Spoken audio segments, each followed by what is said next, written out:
Hello， 大家好，我是君君。今天给大家分享一个冷吃鸡尖的做法。首先把干辣椒剪成丝，准备好需要用到的食材：鸡尖500克、葱节、姜片、花椒、干辣椒、草果、八角、香叶、桂皮，还有冰糖。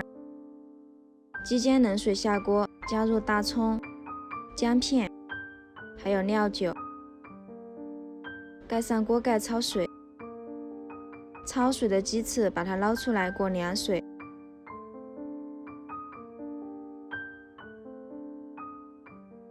再用流水冲洗干净。鸡尖放入锅内，加入提前准备好的香料，2勺生抽，半勺老抽，再加入1罐啤酒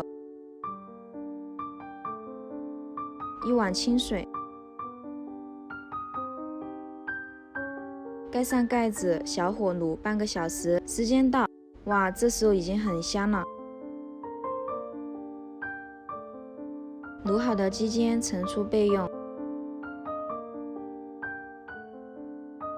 另起锅烧油，辣椒丝提前用水泡一下，这样可以去除一部分的辣椒籽，而且炒的时候也不容易炒糊。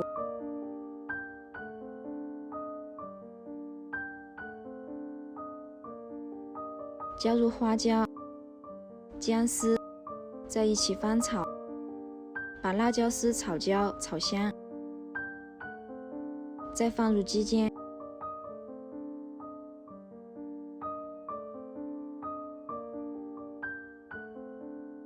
放1勺鸡精提鲜，适量的孜然粉和五香粉，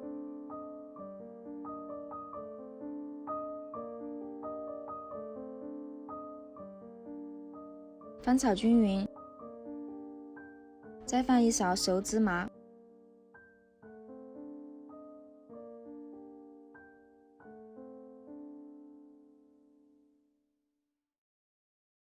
这样就可以出锅了。这时候满屋子都是香味。这样做的冷吃鸡尖，麻辣鲜香，非常的入味，再配上1瓶冰啤酒，真的太过瘾了。喜欢你也试试吧。